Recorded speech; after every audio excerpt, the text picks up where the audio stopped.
Our keynote plenary panel is next, and we will be getting to the serious issues. Between Afrophobia and Afrophilia, Pan-Africanism is a middle ground. I'd like to introduce moderator Ola, Assistant Professor of English and African Diaspora Studies at SUNY Geneso, New York, Professor Ola Nwabra.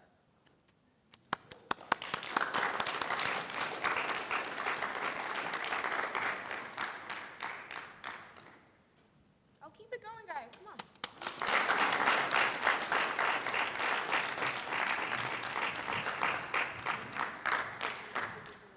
Okay, absolutely.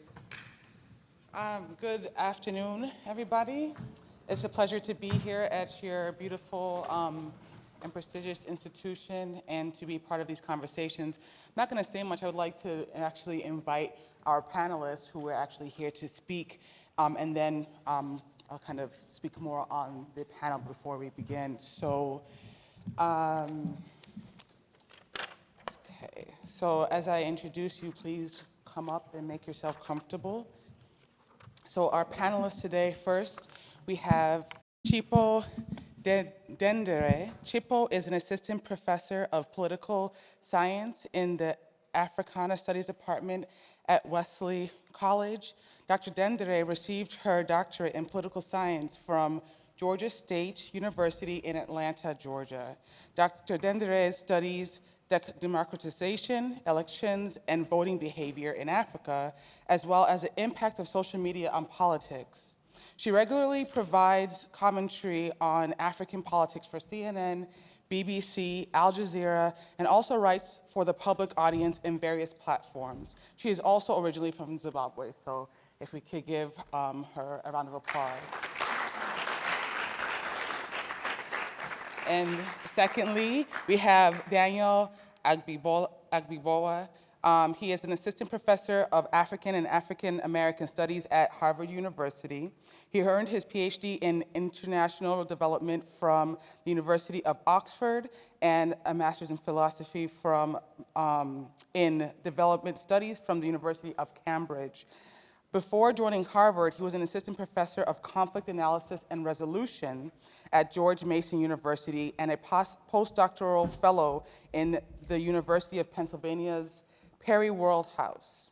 Professor Agbibowa's research and teaching straddles non-state governance, mobility, and mobilization, and the spatialization and materialization of corruption, power, and inequality in African cities.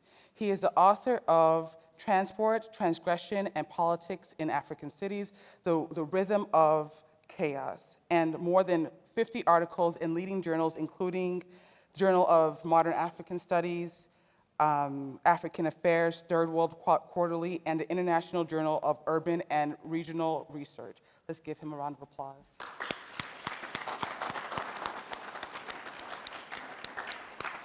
Okay. Then next we have Munya Munya. Munya is an associate professor at the Department of History, College of the Holy Cross. His research interests are in areas of African social and economic history. His publication, War Vet Nation, Beyond Guerrilla Nationalism and the Search for Other Nationalisms in Zimbabwe, in Sabelo Gacheni Ndlovu's the editor of Grotesque Nationalisms in Africa, Essays on Zimbabwe, international academic from Peter Lang. So let's please give Munya a round of applause. Welcome.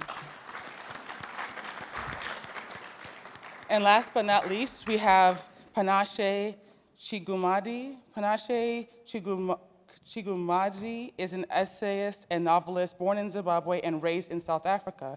Her debut novel, Sweet Medicine, won the 2016 Cello Literary Award. Her second book, These Bones Will Rise Again, a reflection on Robert Mugabe's ouster, was published in June 2018 by the Indigo Press. A columnist for New York Times, the contributing editor of the Johannesburg Review of Books, her work has featured titles including The Guardian, Chimurenga, Africa is a Country, Transition, Washington Post, and Die Zeit. So let's give her a round of applause and welcome her. Thank you.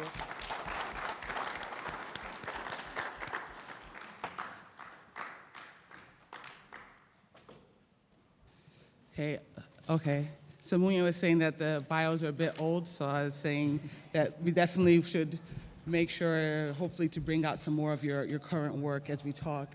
But for this panel, between Afrophobia and Afrophilia, Pan-Africanism as a middle ground, I'm going to ask a few questions to the panelists. You know, there were many, but really in each of the areas, you know, we'll kind of focus on a few and allow your responses to kind of guide the rest. But really, you know, following Ambassador Mohammed's talk, I definitely want to continue the idea of building on positive narratives, but of course by understanding our history, our culture, how we understand ourselves as Africans, and also in the spirit of the idea of educating, you said educating yourself and educating others, and centering their narratives, their storytelling through academic, community, and personal perspectives of the African experience in order to find a balance between these realities as well as the narratives and the lived experience. And so we'll move between the discussion of, there's three kind of areas. One, before really kind of talking about the positive or the potential, to first look at interrogating the issues, the challenges, and then also looking at African identity, what that means to each of them and what it means to Africans in different contexts, and to really understand our worlds locally as well as globally in whatever fashion that comes, perhaps in circular and nonlinear ways, and also to eventually really talk about what we have to learn from Africa and Africans, and then getting to the idea of solutions, African solutions by Africans or through African spaces to these challenges, and also what we collectively, what responsibility we have as we continue on. So, I'll ask these, and I think maybe you can each respond, but if you want to jump back and forth, you know, we are African, and this doesn't have to be so linear.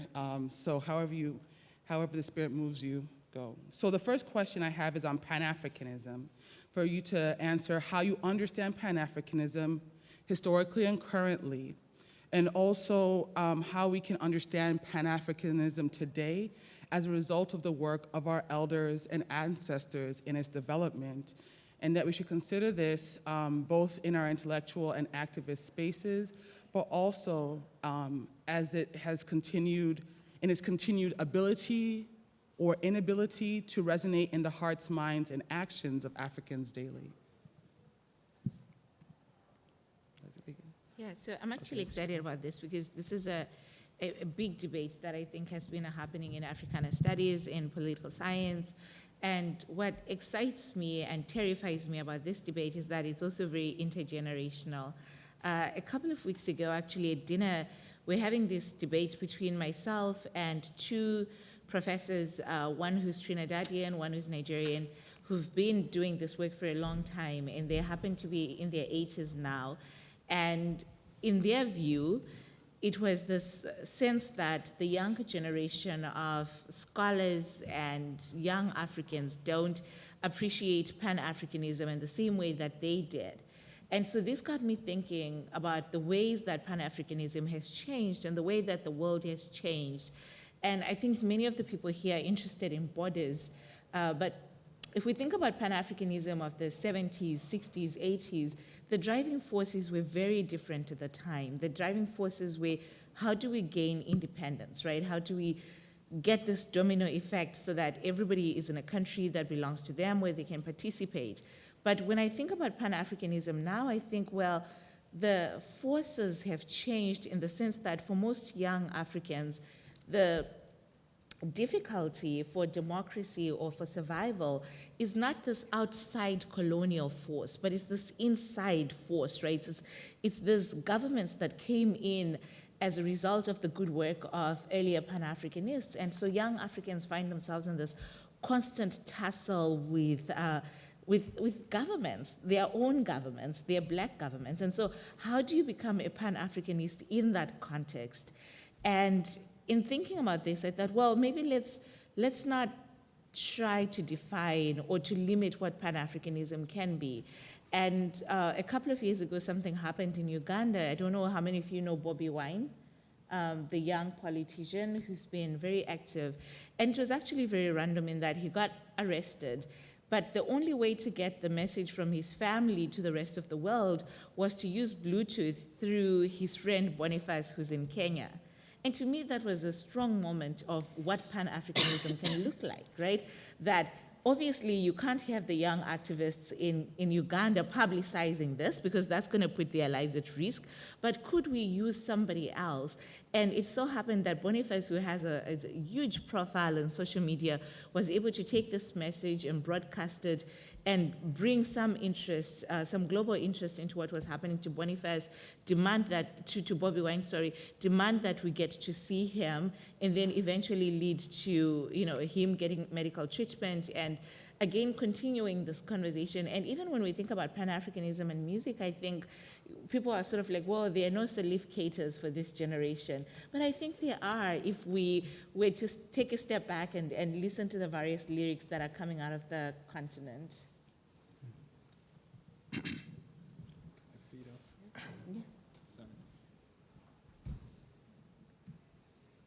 Thanks, Chipo. Thank you for having me here. I like the whole sense of feeding off the energy and what the author is saying. I think the ambassador urged us to pay critical attention to history. And just feeding off what Chipo is saying, I actually believe that the forces that W.E.B. Du Bois and his colleagues were sort of fighting for has not changed. In 1900, Du Bois said the problem of the 20th century is the problem of color line. And we know that is a problem that Black Lives Matter still is concerned with. And we know that Tupac also said some things never change. And he was right. So you look at all these, you can see a line, you certainly can see a continuity, but I absolutely agree that there is a sense of disconnect, emotional disconnect with Pan-Africanism as fronted by Du Bois and colleagues in 1919 when the first Pan-Africanist and National Congress was held.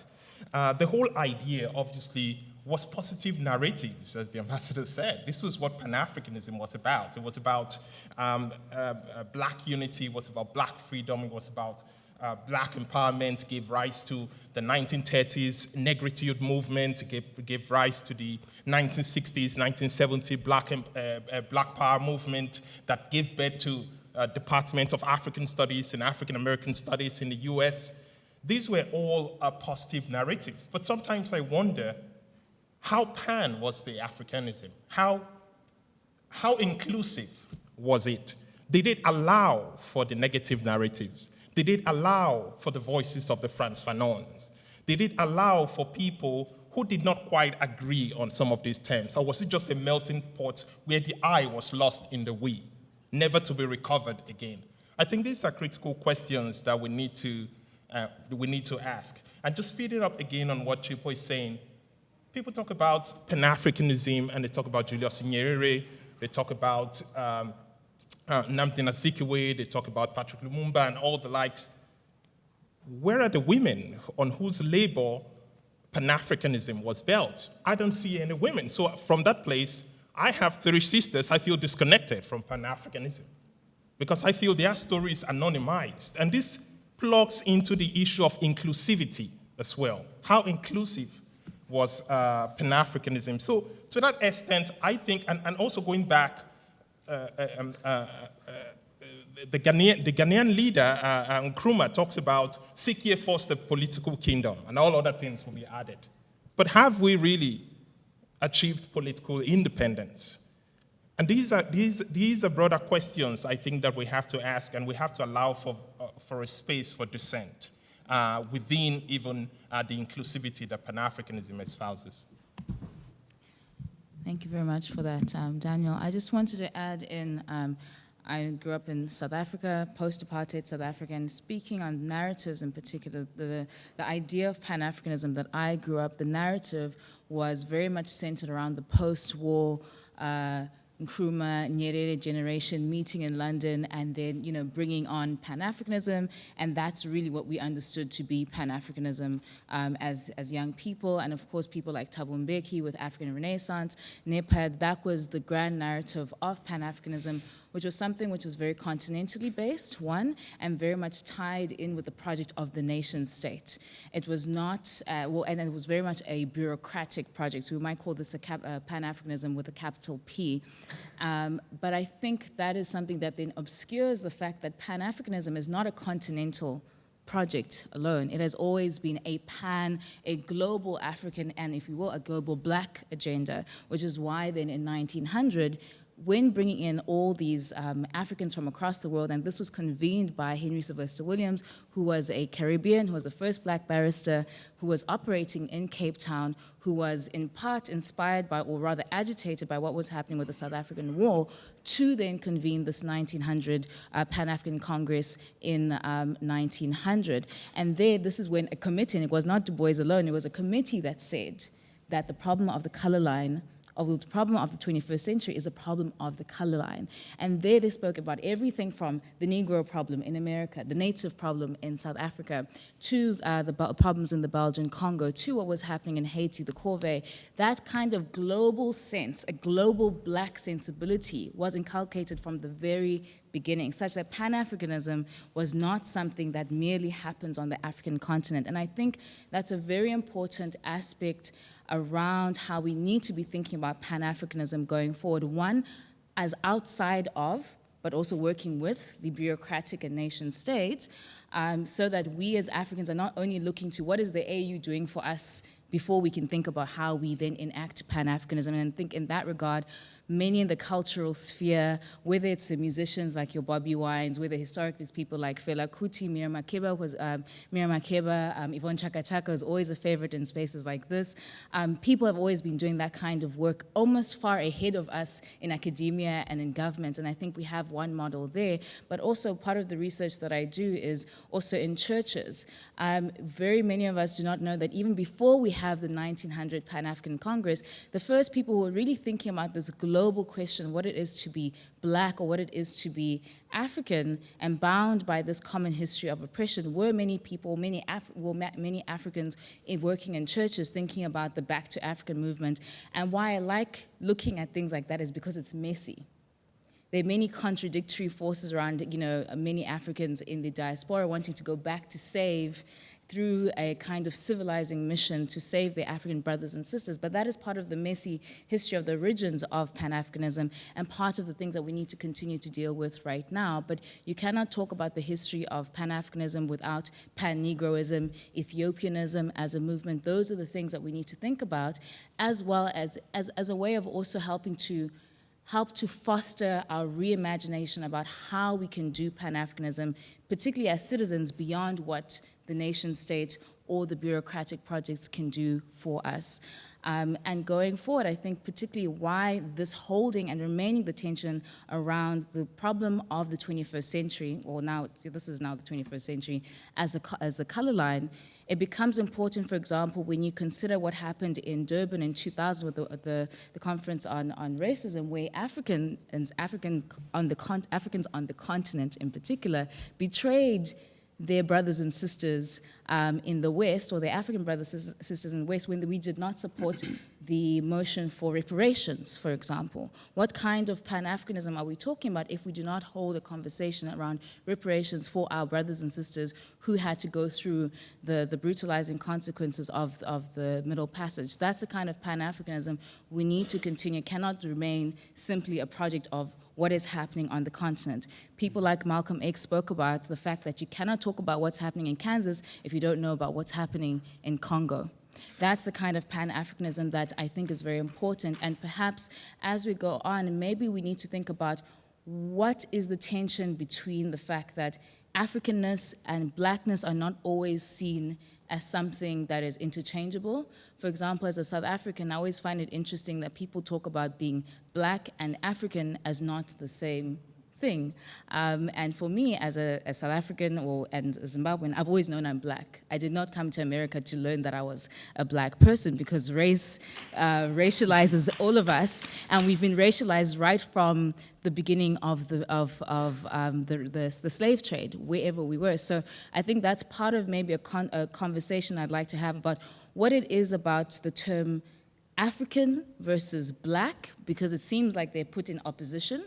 And that also speaks to the ways in which our immigrant communities maybe interact with. So for example, at my university, we have a Harvard African Law Students Association, we have a Caribbean Law Students Association, we have a Black Law Students Association, and now we have an African Descendants of Slaves Association.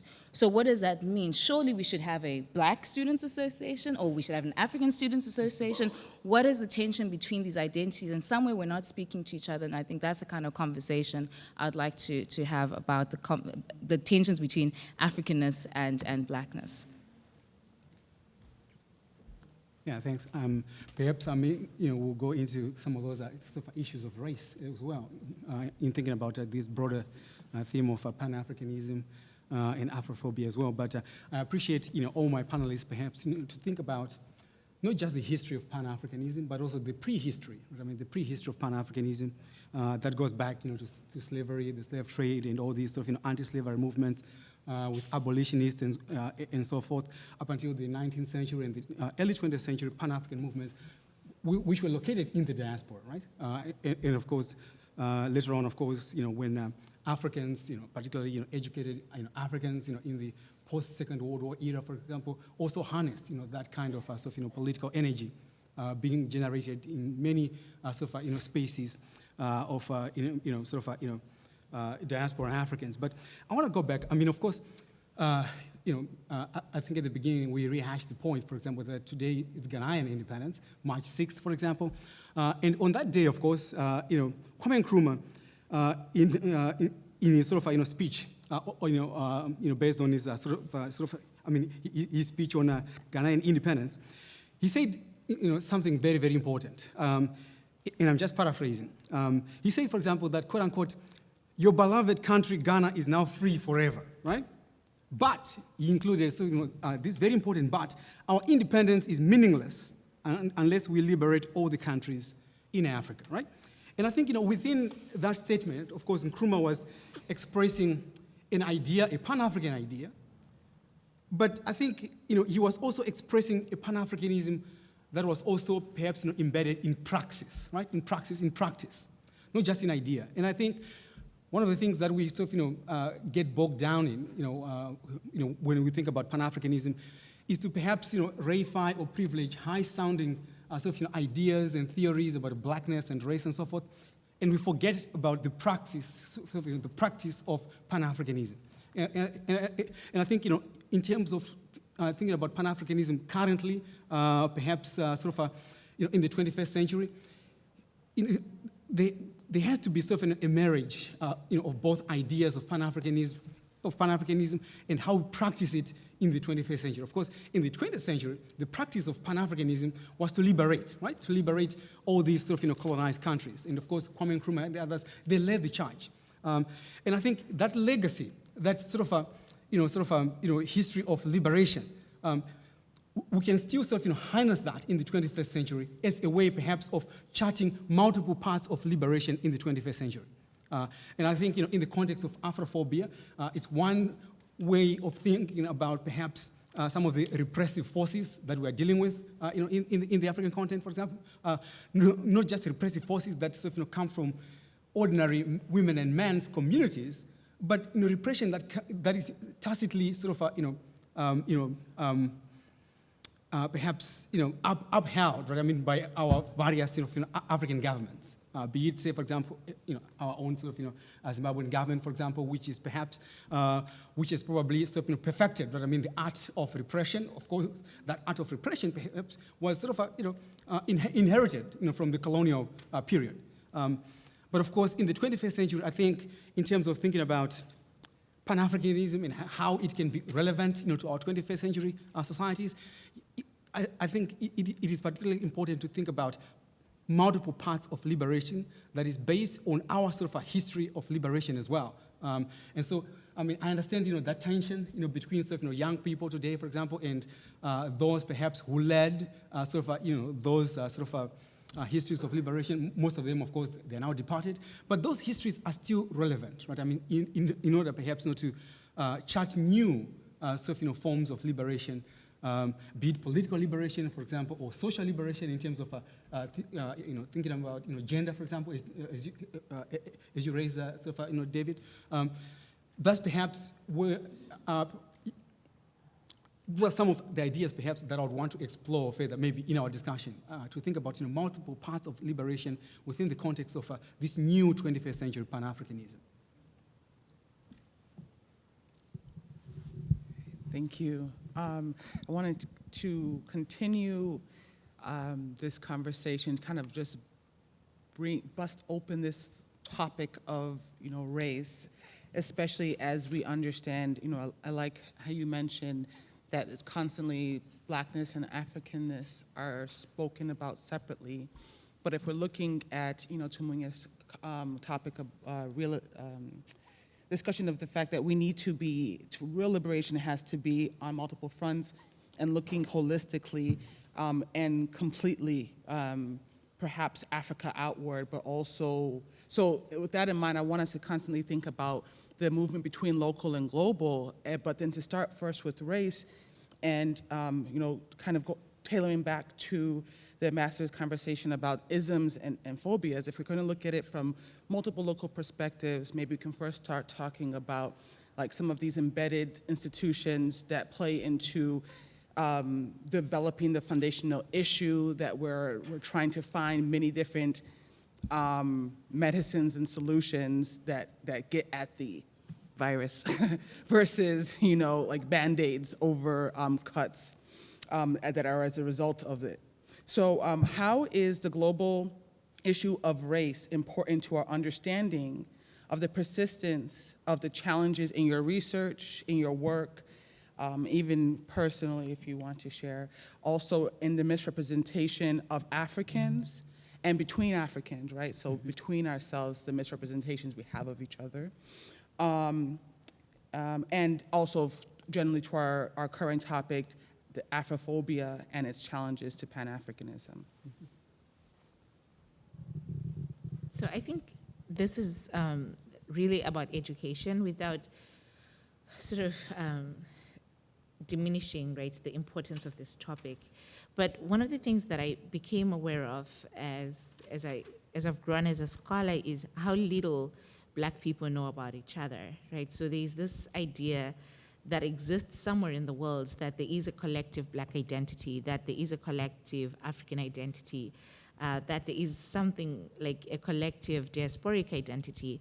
But what we do miss is that for most children, they don't learn about themselves, they don't learn about the other.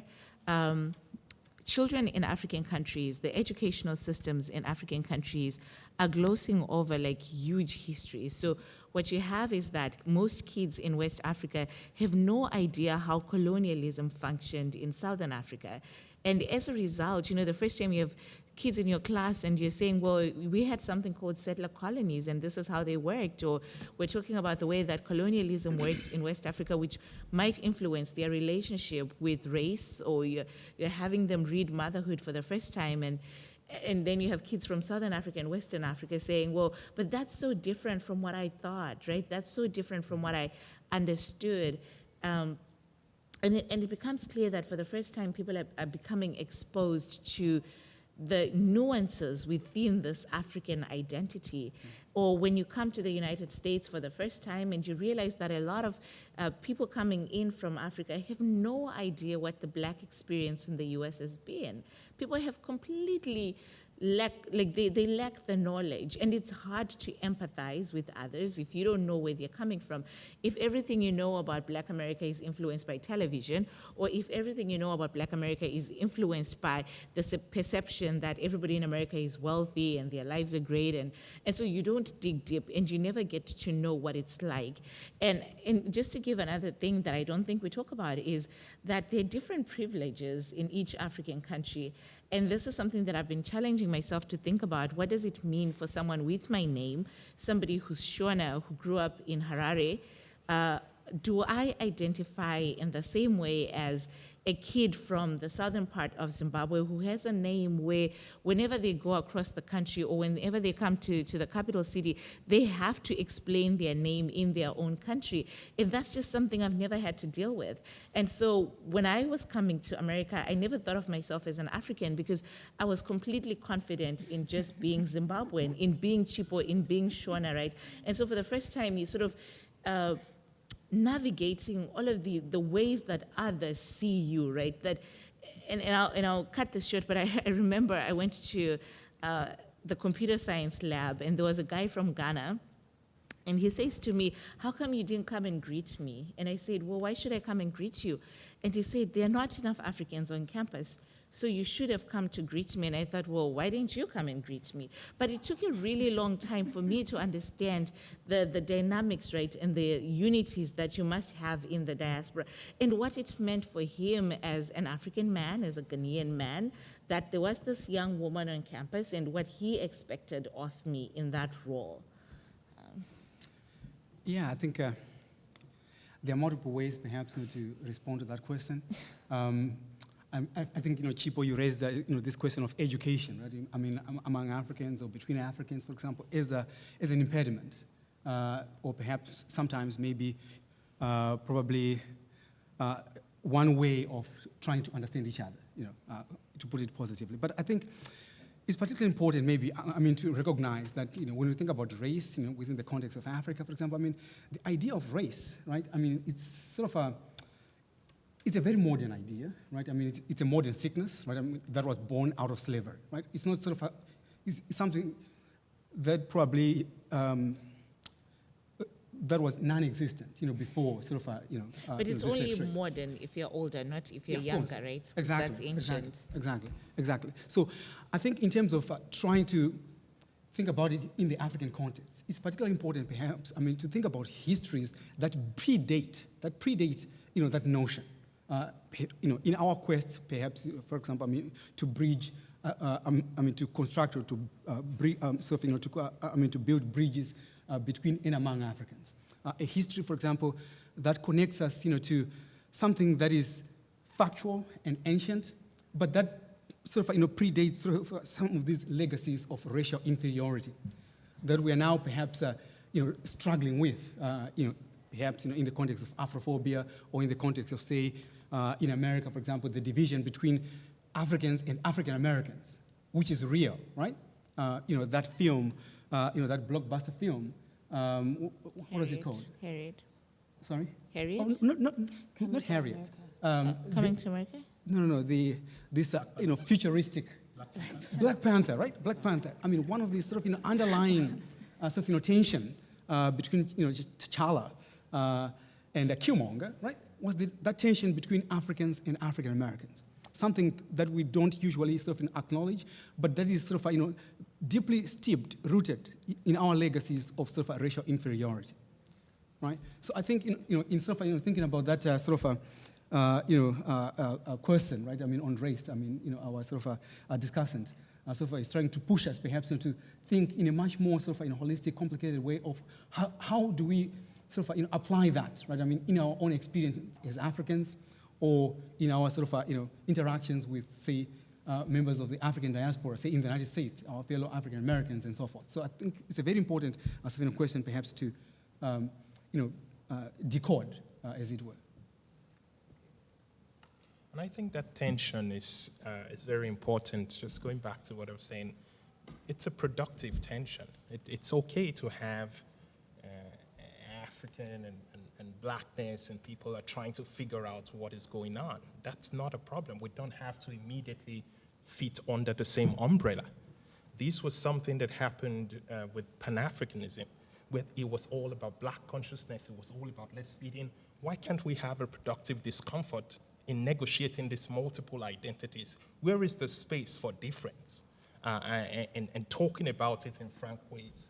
These are some of the issues that Fanon himself was very critical of when he was looking at the first African nationalist. But going more particularly to the point, I teach the introduction to African studies at Harvard.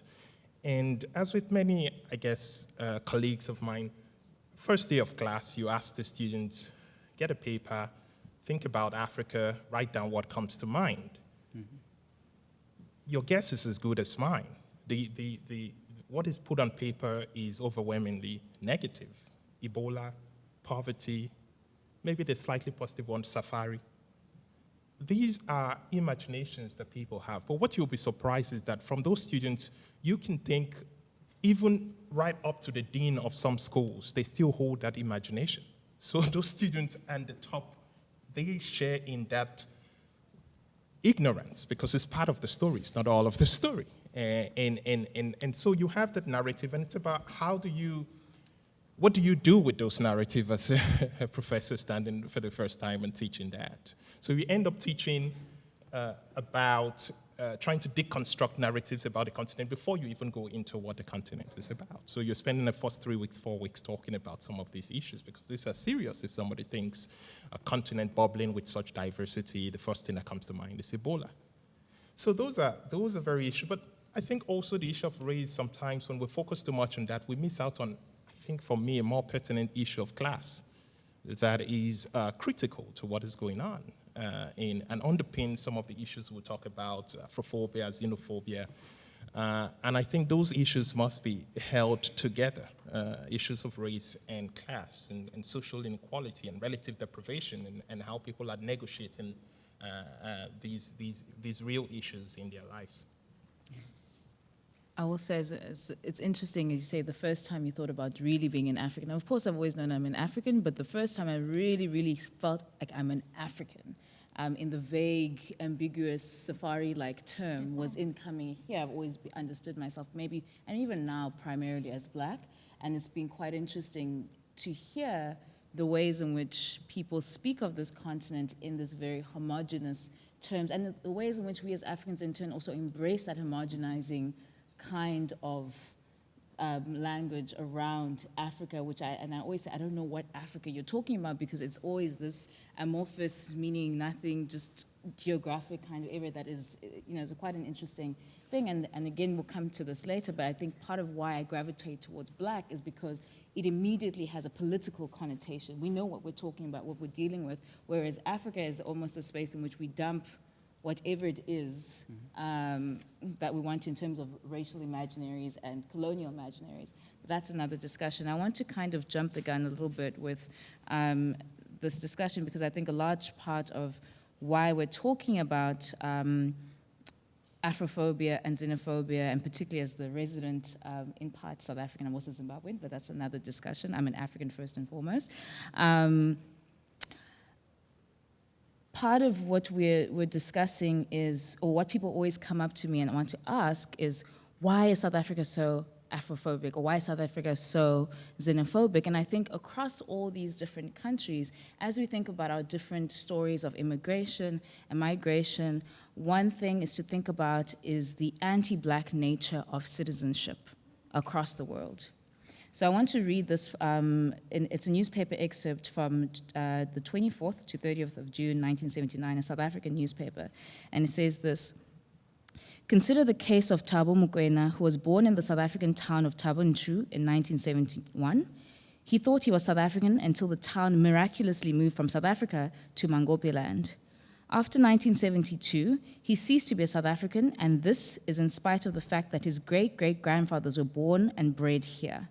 On the other hand, José Maria da Silva, whose forebearers came from Portugal, can become a naturalized citizen of South Africa virtually overnight. The letter to José is couched in warm, welcoming tones. You have this day received a precious gift from South Africa, her citizenship. On behalf of the government and the people of South Africa, I welcome you as a member of the South African community. Moving down, now the temporary permit which will be issued to Thabo, who was born in South Africa, will inform him that he has ceased to be a South African citizen. Not only that, but it is a terse permit with this pass number in brackets alongside. He has been granted permission to enter and reside in the districts described in the province mentioned for the purpose of undertaking unskilled or domestic labor and is issued subject to the following conditions. And this is really important because across Southern Africa, the notion of citizenship and belonging has always been related to the control of labor, because that has been central to the functioning of these economies. And in particular, for example, one of my grandfather's neighbor who lived in the township with them in Zimbabwe, in Harare, for more than, I think, 30, 40 years. His children have been born and bred there. On his ID, he's originally from Malawi, the country we now know as Malawi, but it still says alien. And there's a way in which the regulation of labor has always meant that there are those Africans who must be designated as laborers or interlopers so that they can go back to where they come from. Once they've ceased to be productive here, they must go back to where they came from. So we are never belonging in the states and the spaces that we are working and producing labor. So this is why here in this particular article, the system of homelands was to extract labor from Africans, put them into reserves, have them living in townships. That's the function of a township, is really a dormitory town for Africans so that they can go back to the reserves where women and children live. This is how these economies have functioned. So people have always understood that these countries have never really been theirs. So that when other Africans come in, they're now contesting the citizenship which has never been theirs in the very first place. It's just like African Americans here who, for many years, even after emancipation, have always been told that they're not citizens of this country.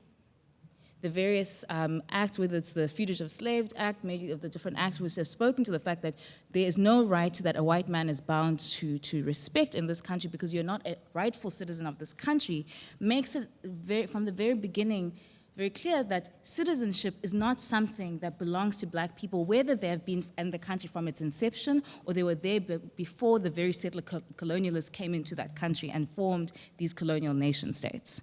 So this is part of how we should understand why it is that we relate to a fellow African or black person coming into your nation and then claiming citizenship as something that is necessarily antithetical.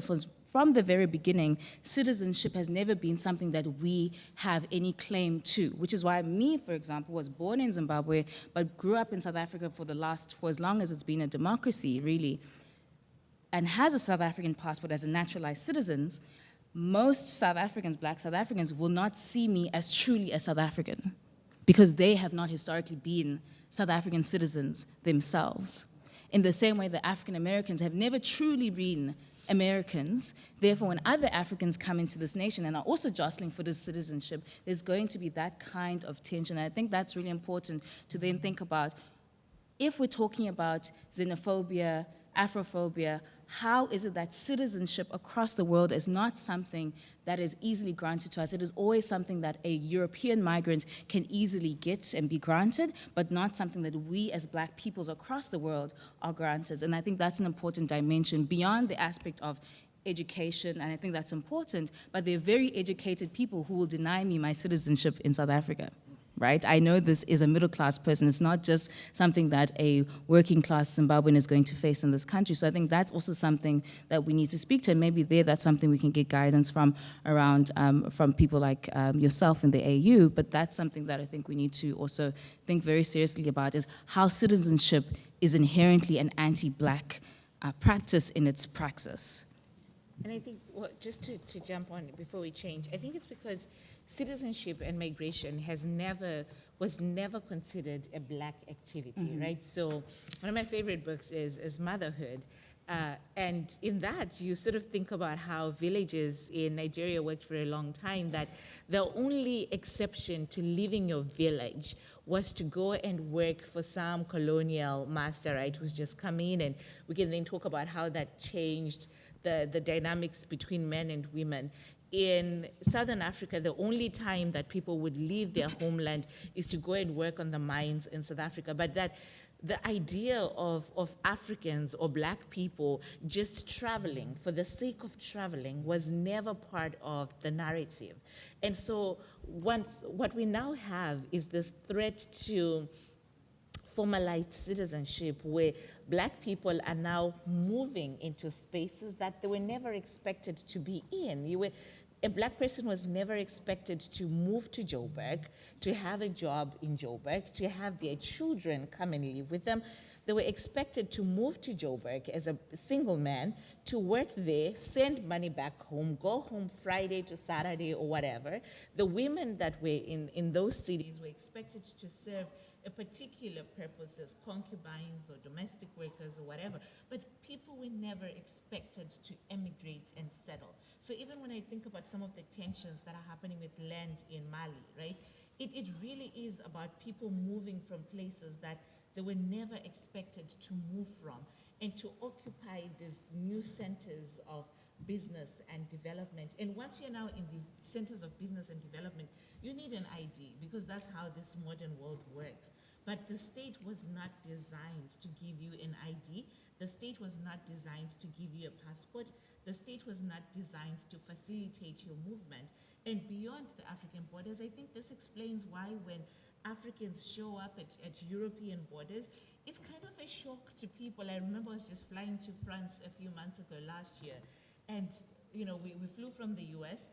I think there were 3 black people on the flight, my husband, myself, and somebody else. Everybody else ahead of us just gets to go through, we have similar paperwork, they're just going through. When we get there, you could actually see the shock in the woman's face. So why are you here? We said, we're on holiday. You're on holiday? We are on holiday. This is our paperwork.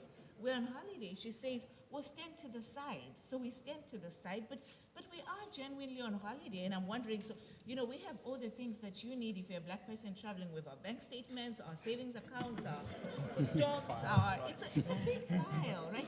Because we were never expected to enter those spaces, and we were never expected. So that's why documentation is so problematic, and formalized citizenship is so problematic within states and between states. I think it's because the black body was just, if you're traveling, I think people who've worked for the World Bank or the UN, this is something that I noticed. A black person can enter easily in the United States at the Washington, D.C. airport if they have a G4 visa that says that you are the domestic worker to this person. They don't get asked anything, because the person who's given you the authority to enter the space has validated you. So your G4 visa, but be the one who has somebody with a G4 visa and you're the black person, and it's like, no, stand to the side, we must understand. So you're the World Bank worker, yes. This is your G4 person, yes. How is this possible? Right? Because you were never expected to enter those formalized spaces. Can I just nuance that? Maybe I think I would just like to maybe say that we do have histories of travel and migration as Africans before. I mean, for example, the area that I grew up in, South Africa, is Limpopo province, the Limpopo River, and we think about great kingdoms like the Mapungubwe civilizations, the great Zimbabwe civilizations. We talk about the Rain Queen, Queen Mujaji. Those are all people who were moving and sharing ideas across this. So we have done that. No, that we have. My issue is with the formalized state, right? So Yes. that we did within our communities, whether you're talking about the border towns between Victoria Falls, I think that's one of my favorite examples. For the longest time, those people can go to the store here and there. But the problem became when you now had 2 formalized states. You had Zambia, you had Zimbabwe. And all these people that had for the longest time just intermingled, I'm going to see my cousin, now they must show some paperwork. And that paperwork, you must prove why you who lives in Livingstone wants to go to Victoria Falls, and it's not enough for you to say, because my cousin lives there, because I've gone there my whole life. Now you must produce all this documentation that was never there before, because the formalized state does not understand the need of the natives, right? I think in Southern Africa, that's the language that we would use, that the native has a need to travel that has nothing to do with serving the state. And I think that's where, when I think about citizenship and documentation and paperwork and IDs, I think that's where the tension is. Not that people didn't travel, but it's that now you have the state that has a function, right, that it must make money, in that the black bodies, their only responsibility is to make money for the state. So your every movement must be accounted for by the state. Okay, so quick comment, yes, and then I wanna. Yeah, earlier on, I was talking about the difference and the tensions. And you can quickly see, my sister is from Zimbabwe, you're navigating Zimbabwe and South Africa. These experiences are somewhat different for a Nigerian. And so straight away, when we talk about Pan-Africanism, what are we talking about? You know, I don't know what I lived in South Africa, I studied in South Africa, so I have an experience, but otherwise, I'm just like clueless. Somebody can meet me on the streets of Lagos and pick up a fight with me. I can think of a million reasons why this person is angry with me. Race is not one of them. So straight away, you begin to see that there's substantial difference, and the failure, I think, I dare to say, of Pan-Africanism, it did not allow for these different dissenting voices and experiences to come in. There was a lumping together in such a way, so much that at independence, Ghana, Mali, Guinea, they all had constitutions that made provision that their sovereignty will be delegated straight to the United States of Africa, when, not if it comes. Just imagine how that was the thinking at the time. And I'm just saying there has to be a place for experiential differences and to be able to negotiate that. That's what I'm saying. In an everyday interaction, my not naming this as a problem of race does not mean it is not, or my not naming it as a particular phenomenon does not mean that it is not that issue in that moment. So, for example, if you ask a South African who goes and kills a fellow African because of a job or whatever, they're not going to say because they are black, for example. I just want to challenge that just because the way in which people have named or theorized in that moment does not necessarily speak to what is actually happening in that moment. I think more, I'm not talking about the naming, I'm talking about feeling. You know, sometimes we can get lost with semantics and talk about theories. I'm just talking about how do I feel when I'm in Lagos? And how do I feel when I am in Johannesburg? And I'm not talking about categories, I'm not talking about race. Can we just, let's put that away for a second and ask ourselves, how do I feel? And that's what I'm saying. When I am in Lagos, I am not thinking about, I'm not thinking about race as such. I'm thinking more about class issues and dynamics. And this was the point I made earlier when I was talking about, sometimes I feel I can relate more to the class dynamics. Not that I cannot relate, but I don't have a lived reality of that. And there's a sense of humility in realizing that in the face of African Americans to say, I want to know more about what is going on. So I want to actually, because I want to also kind of shift back into, because we have a very diverse, panel. And so if we're thinking solely in a homogenous space, then we are all African and we're all black, but all of our local experiences perhaps inform how we understand the world, because as a Nigerian descendant, black, Igbo, African, whatever, everything, I go to Lagos and all I think about is race, because I understand this long history of it and how it plays into, when we talk about independence, we're talking about Europeans granting us something, right? But anyway, I want to just say that we have like these ways of thinking that I think is going to be important for us, like as we go through the panel, to then kind of really understand this topic at hand, Afrophobia. All of you have either spent time or, were raised in Southern Africa, and perhaps have a specific way of understanding your worldview, also your own migration experiences to this kind of topic at hand. But before I go into my next question, I want to give an opportunity to allow for anyone who wants to ask any questions or, kind of throw their hat into the pot.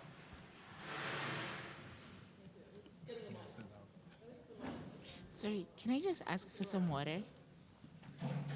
Some water. Like a bottle of water.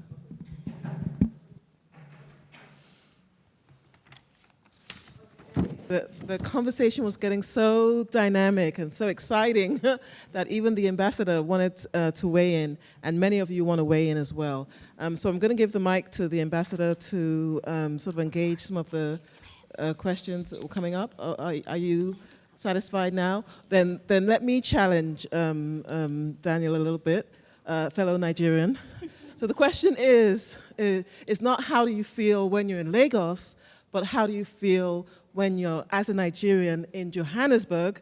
And how does a South African feel when he or she is in maybe Mali? Maybe that won't be the question for a South African, because of some of the privileges of an economy that doesn't make them move as much. But let's keep it to the West Africa region. How does a Malian or a Burkina Faso feel in 1990s millennium Ivory and Ivory Coast, right, where there were similar, sort of tensions? And so that's what we're trying to get at when we invoke, this difficult conversation around Afrophobia, against Pan-Africanism. Okay, go ahead. Questions from the audience? I thought Benjamin was taking the mic around. Okay, Salome, thank you. Professor Ivanova. I want to weigh in on this question about race and class. And I'll have the Marxist view. It's not about race, it's about class. And I can tell you that the conversation here has been about Africanism, about blackness, and the class issue is not about race. It's very different. You can be white and you can experience exactly the same issues that you are experiencing at the border. Believe me, with a Bulgarian passport, once upon a time, I have gone through exactly the same issues of every crossing, every border. You can't cross. You move to the left, you move to the right, you have to wait. You're shaking your heads, but that's the spirit of sharing our experiences. And I think I actually would like to have this conversation of how do we know? And I sympathize with Daniel's view, and how do we unpack that? When is it race? When is it class? And does it matter? And what do we do about it when people do feel marginalized? And I just wanted to say whatever it might be interpreted as the Marxist view, but it's also a lived experience. There are a lot of people worldwide who are with passports that are different, and they might not look the way others would expect them to look like, but they go through the same lived experience of discrimination that others are going through. Now we have the ambassador wanting to speak. Thank you. I think I've been provoked a little bit. I want to just quickly thank the brilliant panelists. I could listen to you guys go on for another hour just listening to the debates going back and forth. But I want to pick on just that perspective that was mentioned earlier about predominantly having, coincidentally, I guess, a predominantly Southern African perspective on the stage. And then the reality of the West African coming in to give his own opinion from a different perspective. The issue of social class, of course, is fundamental. But there's a part of this that's this conversation that has been missing. Mm-hmm. And this is, if you remember when I was speaking in the beginning and talking about the countries that started with the independence, out of the 8 countries, mm-hmm. 4 of them were Northern African mm-hmm. countries. Mm-hmm. And that's a completely different mm-hmm. reality. And I don't know if there are any North Africans in the room right now, but I think that's also something that we need to reflect on when we're talking about Pan-Africanism. At what point, this inclusivity that you're talking about and the panness of it, at what point do we start bringing that conversation into this debate? Thanks. Were there more questions on the floor? Okay. Are we doing a question limit or a 2-question limit? As you know, this is just a break, according to the moderator. A break. She wanted to leave the questions to the end, but I encouraged her to break her list of questions that she has for the panelists. So keep it brief if you don't mind. Thank you. I'll ask one question now, and then if you open it again. There you go, later on. Okay. Thank you. So first question, my name is Halima Gikandi. I'm actually a Kenyan-American reporter at WGBH on the show The World, and we mostly cover international affairs. And before I was based in Nairobi, again, provoked by this question of racism, it's interesting. You say, Mr. Agbibola, that when you're in Lagos, you're not thinking about racism, but what if you're in Adamawa State? Because there was recently a pastor, a Christian pastor, who was killed there by Boko Haram. I'm sure you saw that. And when I interviewed the pastor's family recently for a story I did, and then the pastor's colleague, they were saying things that were in the same vein of racism, feeling marginalized. And even me personally, when I moved to Kenya, Nairobi, a few years ago, there was a dissonance when I spoke about racism with my Kenyan family. Yet in the same breath, they're talking about stereotypes towards other ethnic groups in Kenya. And so then when I go to people who are marginalized in Kenya, they can quite understand what racism is. So my question is, the resistance, or is there a resistance, or why is there a resistance, rather, to using the term racism in our discourse in Africa and not applying it to our discussions about ethnicity, especially when it comes to those who are marginalized? And two, is that resistance a function of some form of elitism, or and reflective more so by those who are in majority, whether that's religious majority or ethnicity, and so forth? Okay, thank you. Can someone quickly take it before we go to Daniel? Do you want to? I think I have generated some. Well, I think, like going back to what I said earlier, when I'm talking to, and I do a lot of work with the very everyday people, informal taxi operators, and when you talk to them about issues that are important for them, they're not talking about racism as such. They're talking about issues of maybe they could be talking about the Igbo guy who they think is eating their money. They could talk about issues of being shortchanged by motor parked out, all those kind of issues, without in any way nullifying. I'm just saying there is a space for multiple experiences when you come to, and there are sometimes issues that are more on the foreground. Mm-hmm. I became consciously very, I think, kind of dissimilar to your own experience. You say you were black from Zimbabwe. I became very conscious of that sense of being black when I studied in the UK, when I moved to the US. Even now on the road, I joke sometimes with some of my fellow West Africans when they stop you on the road in the US, you quickly tell them, I am not African American, if it's a white person. I am Nigerian. And you can visibly see that there is no history or something. Okay, this guy is from Nigeria or something like that. But that's getting at that point as well, where there should be a space to talk about how a West African feels when they're in the US as different from African American. And in that difference is the respect that you give and the humility that you don't have. There are things you have that are similar, but there are things as well that are slightly different. And there's need to talk about them rather than lumping them into a melting pot that doesn't exist. And that includes when you go to northern Africa as well. There are experiences there as well that is very important. When you hear them talk about it, you can say, okay, this resonates with me. This doesn't quite resonate with me. Where is that space to talk about some of these? There does, and this is the space. Just say that, we've invoked race and class, but I think we're not invoking culture.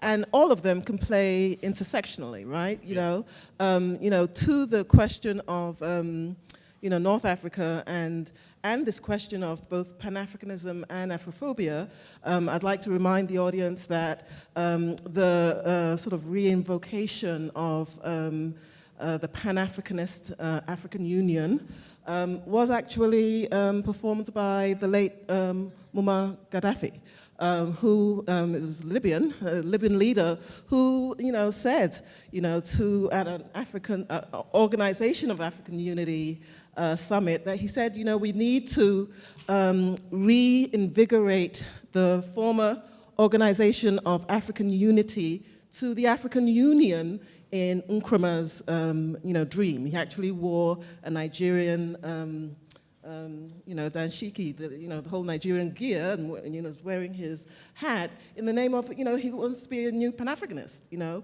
But he straddled in his country, the tension between Arabism and Pan-Africanism, within the continent. And as a matter of fact, one of the reasons why he was killed, was because the opposition who did not want his country to move towards, Pan-Africanism. They said, we're not an African country, we're a Middle Eastern country in Libya, in North Africa.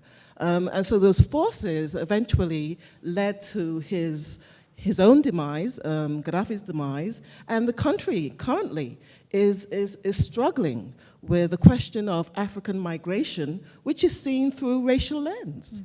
We don't talk about it, but it's seen through racial lens because, we're hearing about slavery still in Africa. We're talking about how African migrants, trying to move through Libya and the Mediterranean into Europe, find themselves in Northern Africa, especially in Libya, because of the chaotic political situation now, where they're suffering, from, a new kind of racism. So these issues are ongoing in the continent, and we really have to talk about them, I think, to embrace them. Okay, over to you.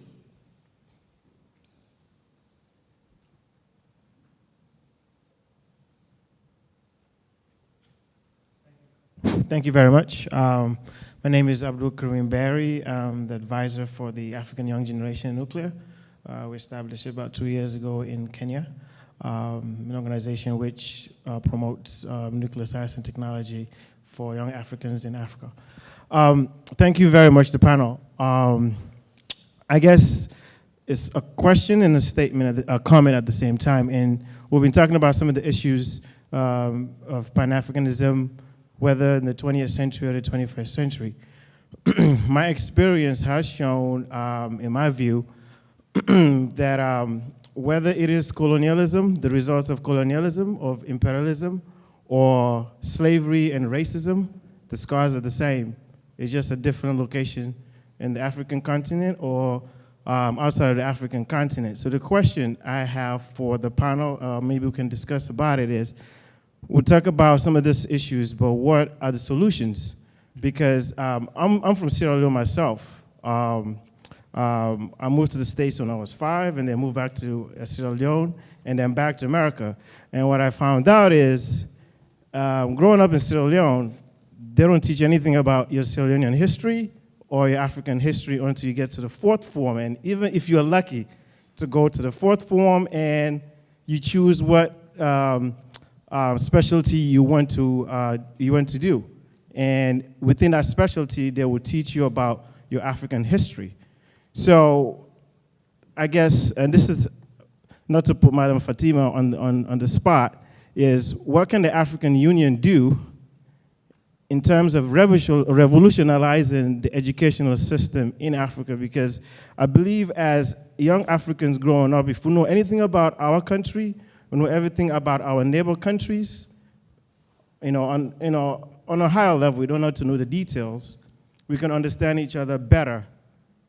Whether you leave the continent of Africa and you come to America, you would also understand that. Now, living in America, I don't know how we can take that solution, because in America, we already know they don't teach you anything about black history, period. Except even if you go to a historical black college, they may teach you about your black history. So the question I have for you guys is, besides educating young Africans about our history, what are the solutions that you guys have to offer? Thank you. I think asking academics for solutions is hard. But I do want to go back to something, and then I'll come back to your question, that I don't want us to seem as though we were dismissive of the professor who raised the issue of class and race. Because, obviously we're not dismissive, and I think you're absolutely right that being from Belarus and traveling with a Belarusian passport or a Polish or Bulgarian or polished passport, right, from conversations with friends, these can have different outcomes. But I think the reason, at least for the African context, why race is so important, is uniquely important, is that the post-colonial state was built in a racial manner. And this could vary from country to country, but these were countries that were now created with race in mind. So in a lot of Southern African countries, we talk about reservations, we talk, in fact, in Zimbabwe, we talk about where the sun shines in your face, because the cities were designed to protect white Zimbabweans or white settlers at the time from the sun, and not black Zimbabweans from the sun. So the city was, the country was actually divided to have these racial markers. And class itself does not transcend race, because it doesn't matter how educated you are, it doesn't matter how much documentation you can provide. What matters is the color of your skin, and that's not something that you can change, but you can change your class. And I think that's where the struggle for race is. And I would even say that to Daniel, that it doesn't matter how we feel about ourselves, because sometimes what matters is how the audience is seeing you, it's how the policeman is seeing you, it's how the immigration officer is seeing you. And you see yourself as, I think all of us, when we look in the mirror, we see ourselves as smart, intelligent people who can make good decisions and all of these things, right? That's how we see ourselves. But that's not necessarily the information that has been given to the world. And it's not just about how non-black people see black people, but I would actually say it's also about how black people see each other, right? Where the goal for the longest time has been to move towards whiteness. So whether we're talking about people, trying to change their skin pigment, or we're talking about the words that are used to refer to somebody who's made it in life. In Zimbabwe, and I keep deferring to Zimbabwe, but somebody who's made it in life is called a white man, Murungu, that's the word. When you get hired, and when I was growing up as a kid, I thought all of my relatives worked for white people, but they didn't work for white people. They just worked for black people who had become wealthy, and the equivalence of a black person becoming wealthy was now being called white. I would just like to add that historically, the reason why you got the impatience to your question is because that's such a long-standing debate. People like Du Bois, C.R. Lowell James were Marxist or black Marxist historians who did work within communist parties and eventually left because of the racism of the communist parties, of the Marxists who refused an analysis of race. It's not a new thing. I think that's what's frustrating, because I think everyone here understands their position as particular kinds of Africans who can have access to documentation, who are less likely to be deported than others, but we don't know with Trump right now. But the point being that we understand that our class position right now provides us particular kinds of access as black people. And I think many black scholars have done work with us, people like Cornel West, who've made sure we've brought back and centralized class. And that's why you had people like Du Bois moving from talking about a talented 10th to realizing that this cannot be about a small group of racial or class elite black people moving forward without having the masses of black people. So I think that's just part of what it is, and the frustration that, and our not maybe speaking directly to class in the beginning does not diminish anybody else's experience, does not diminish anybody else's experience of oppression. It's just to say that in this particular moment where we're begging to have these difficult conversations, we as Africans, as black people, want to have a hard and difficult conversation amongst ourselves without having to respond to the demands or the needs of outside peoples. But we can always have solidarity politics. It's just that right now we're talking about the agenda of black peoples across the world. And I think also the tension probably, came in the context of maybe conflating, right? I mean, globalized sort of regimes of exclusion along race, and Daniel sort of raising, a point about exclusion within Africa, right? That goes beyond race. If we're talking about, globalized exclusion, of course, I think, the Bulgarian professor, would identify with some of our experiences. right? But I don't Not know just not just currently, but also even historically, right? I mean, in the 19th century, right? I mean, white Italians in America, for example, were not considered white, right? Up until recently, in fact, or Spanish sort of, Americans who are now sort of, part of the Caucasian sort of group. So I think we shouldn't sort of, conflate, right? I mean, regimes of exclusion, sort of, at a global sort of, in a global perspective. And then, of course, when you go back into the African perspective, I think those regimes of exclusions are sort of, different. I would like to disagree and say that they're all interlinked. Those regimes of difference and exclusion are all fundamentally race, class, gender, sexuality, religion, faith. They all come together. They might manifest themselves differently, but they're all fundamentally linked. I mean, the idea of, for example, racial capitalism came out of a lot of analysis in South Africa in the 70s and that. But even now we find, and that was to speak to the ways in which race and capital were always fundamentally interlinked. But that's not just a function of South Africa, that's a function of the entire world. Race and class is slavery. What is that system? And even the idea of racial capitalism, some would argue, is a tautology, because when is capitalism not about sorting out who is fit for exploitation? That is how capitalism works. And you then have to sort out whether it's going to be, Europeans from the eastern parts of the continent. Then we might say black people. That's how capitalism works, is to sort out who is fit for exploitation. And that's how the process of racialization works across the world. And these things are always going to be interlinked. We can never say that one thing exists completely separately. They might manifest differently, but they're all part and parcel of the same system of global exclusion for the sake of profit. I mean, I agree in that context, but it is also important, perhaps, to also sort of privilege specificity, right, and context, right? Global context matters, but when you also drill down, right, to specific localized context, it also matters. Which is why, for example, Southern Africans, right, who sort of, we have different stories to tell, both in the past and in the present, in terms of how we think about, the aspect of race. A West African also has a different way of thinking about it, because, of course, he is also steeped in a very different historical context, and also sort of, contemporary context. So I think, context matters. Of course, everything is interlinked, but I think, when we want to pass out sort of, specific issues, it's very important to pay attention to context and not sort of, just totalize everything, within one globalized way of seeing differences or regimes of exclusion. So I think context matters, which is why, for example, right, one of our case studies, in terms of some of our questions, is South Africa and xenophobia. Xenophobia sort of expresses itself differently across the world, but it expresses itself, within a particular sort of a historical and contemporary context. So I think, context matter in trying perhaps, sort of, to sharpen our thoughts and ideas on issues that matter to us as Africans, right? Okay. Before you guys go on, I want to just kind of open up a question and to kind of go back a bit before we continue forward, to provide some certain context that I think you have personal and academic, and perhaps, political by activist means, access and information to that's useful to the crowd.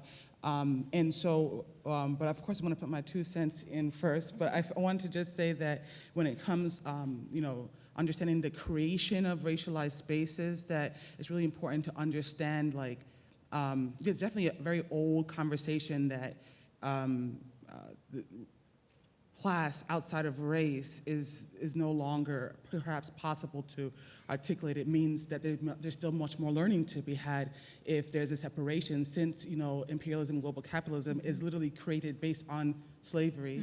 I mean, how we understand capital today is based on exploitation of human beings as capital, as literally how many can fit into one space and be shipped across for the least amount of money to exploit for 400 years. And these are things we're still learning before we can actually unlearn. So I think, again, the ambassador's conversation about understanding our history, we say this, but as we hear, I think is also that humility of understanding what we don't understand, as well as what we can't empathetically understand. I have not migrated, my parents have, so I cannot understand the experience of migration from firsthand experience, and so there has to be a bit of a humility to that. So when it comes to a country with thousands of distinct nations and cultures and languages, it's definitely going to be this kind of difficult, and you said it's good to be uncomfortably different and have these conversations. So the thing I want to ask, and then you can, say what you were planning to say or continue back, but I do want to end kind of with that conversation about where do we go from here and what solutions, but definitely interrogating the problem I think is important. So you guys, each of you has had experiences in Southern Africa, and so I want to think just as a case study, as an example, just one of many, to understand from your experiences in South Africa, what does Zimbabwe, Nigeria, South Africa, as well as Black America, where we are currently situated, have to teach Africans and the world about our progress, both as examples of identity, unity, and self-worth, as well as perhaps a cautionary tale of what must be understood, challenged, or eradicated. But I definitely also want us to, if you can also help for those who may not understand, as we talk about race and Afrophobia, to understand in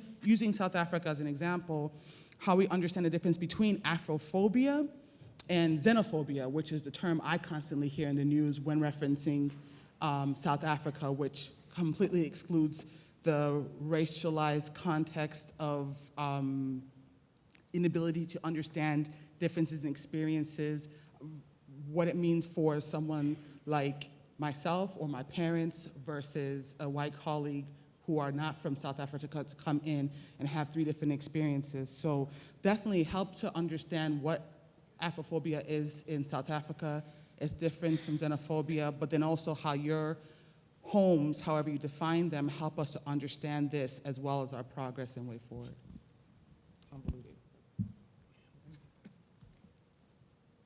So I studied in South Africa. I did in university. I was in the University of KwaZulu-Natal for my undergraduate and part of my graduate studies, and I observed, I felt, in multiple ways.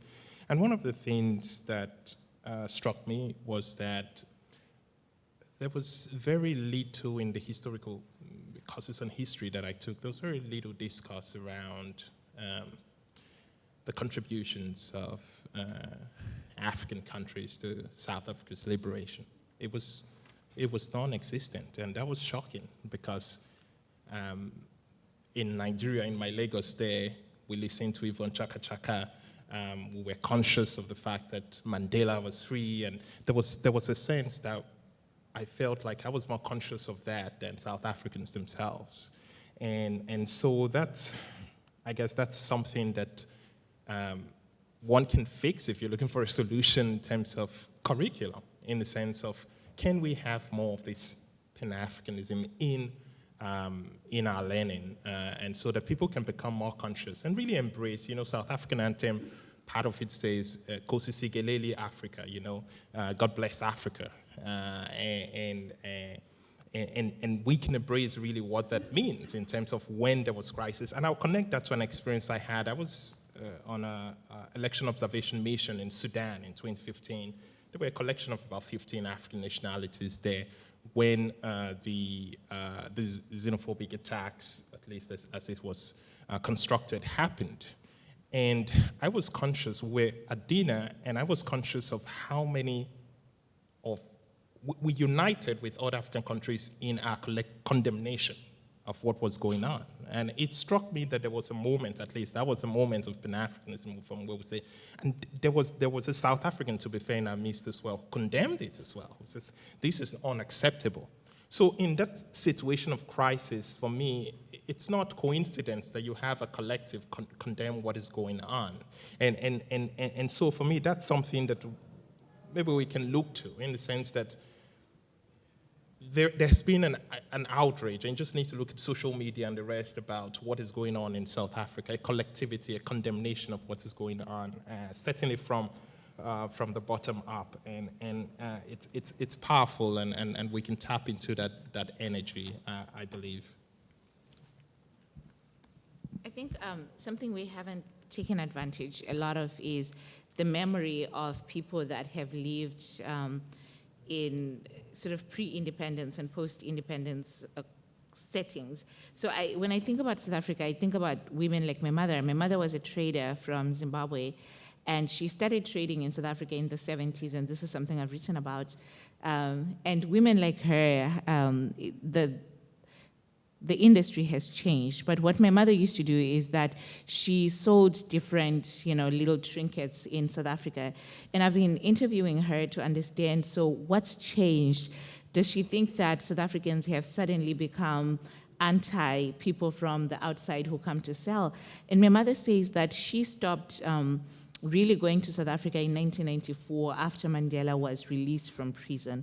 And even many of her friends who had been trading back and forth between Zimbabwe and South Africa from the 70s stopped in 1994. And what I think happened is that after 1994, there were all of these promises that were made of what a new South Africa would look like, right? For a 20-year-old, a 21-year-old, a 25-year-old who's navigating their life in now this free South Africa.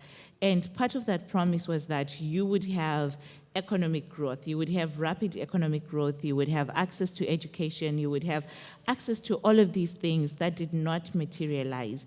And so part of the challenge that I see with Pan-Africanists trying to talk to young South Africans in particular is that they say, well, your country owes us because we helped you. But we must remember that a 30-year-old South African, right, who was born in 1985 or 1990, they don't remember that help. That's not part of their memory. Their memory is that if you were born free in South Africa, then you must have access to these things that are promised to you. And in their mind now they see foreigners coming. Even when I was teaching at UCT, and UCT is not a place that was, and this is why I keep going back to institutions, is that UCT, Rhodes, all these big universities that many of us think and identify with, these were never places where a black South African child was meant to identify with. So the young South Africans really feel that they have this fight that they must continue of. We've gained independence, but now we must see the rewards of that independence. And I think this becomes a really good place where class and race interplay, and it's sad, but it makes sense, right, that people will fight each other in the poor neighborhoods, but they won't go into the gated communities because, well, they're guards, they're dogs, they're all of these things, right?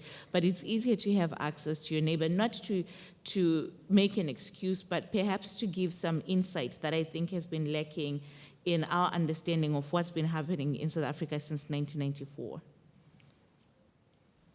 So I would maybe begin and how I often think about Afrophobia in South Africa. It's just the key aspect is that the primary victims, if not the exclusive victims of this violence, are people of African descent and people of South Asian descent. That's it. We've never heard of a white person who's been killed because of xenophobic sentiment in South Africa. And I would maybe venture and maybe ask my fellow Africans if you find that in other African countries where there has been outbreaks of xenophobic attacks and tensions, if it ever has been directed to Europeans.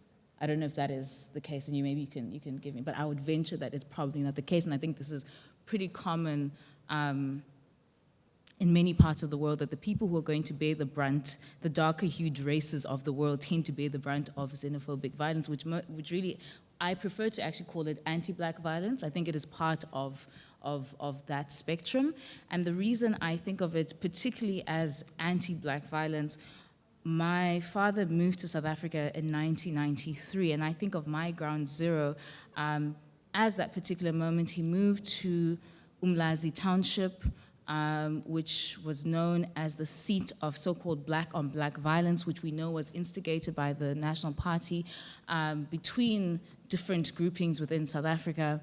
And at the time, Chris Hani, who was the head of the South African Communist Party, the head of the Nkonto Wesizwe, the military wing of South Africa, had just been assassinated. So it was a very difficult period. And I always underscore that moment because people are always frustrated that this is the South African miracle, this country was meant to be on the verge of civil war, and how is it that it was able to achieve that miracle of the Rainbow Nation and reconciliation between races, and yet it has become this nation that it is right now.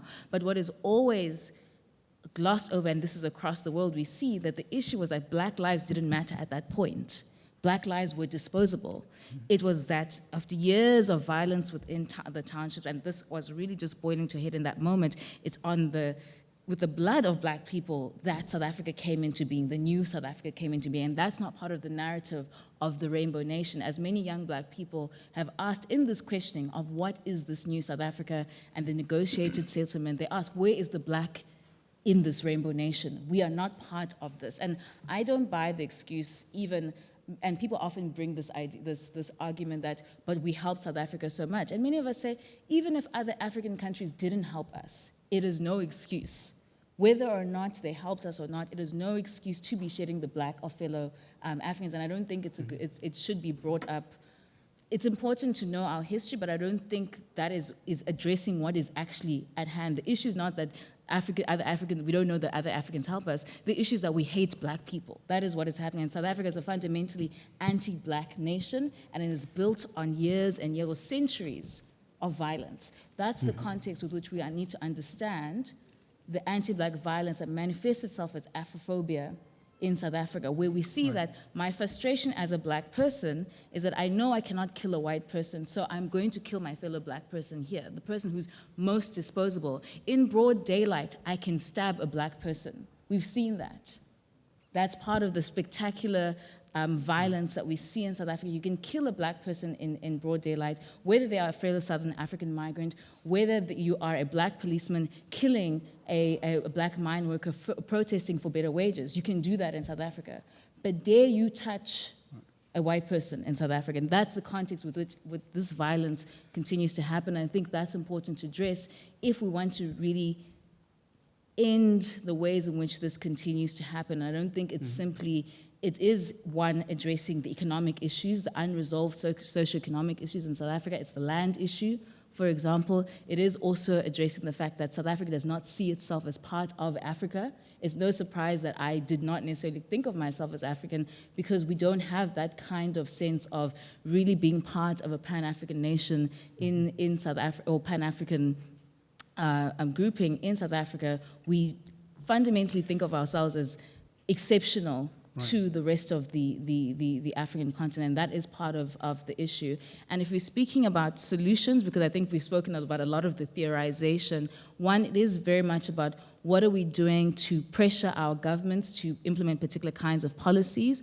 So for example, and also holding governments to account. So in the last South African election, for example, all political parties, with the exception of the economic freedom fighters, campaigned on the basis of xenophobia. They used that to mobilize masses. It is then for us as concerned citizens to say, you cannot do that as a politician, not in our name, and some parties have done that. But there's ways in which we, as let's say cultural institutions, I'm part of things like Abantu Book Festival, making sure that we invite as many different African artists and writers to come to that space so that we can learn from each other. We make sure we feature different African people. That's part of the work that we can do, but fundamentally it's also about how we're going to understand this history and then actively work to make sure we can hold our governments to account, but also educate ourselves as fellow Africans.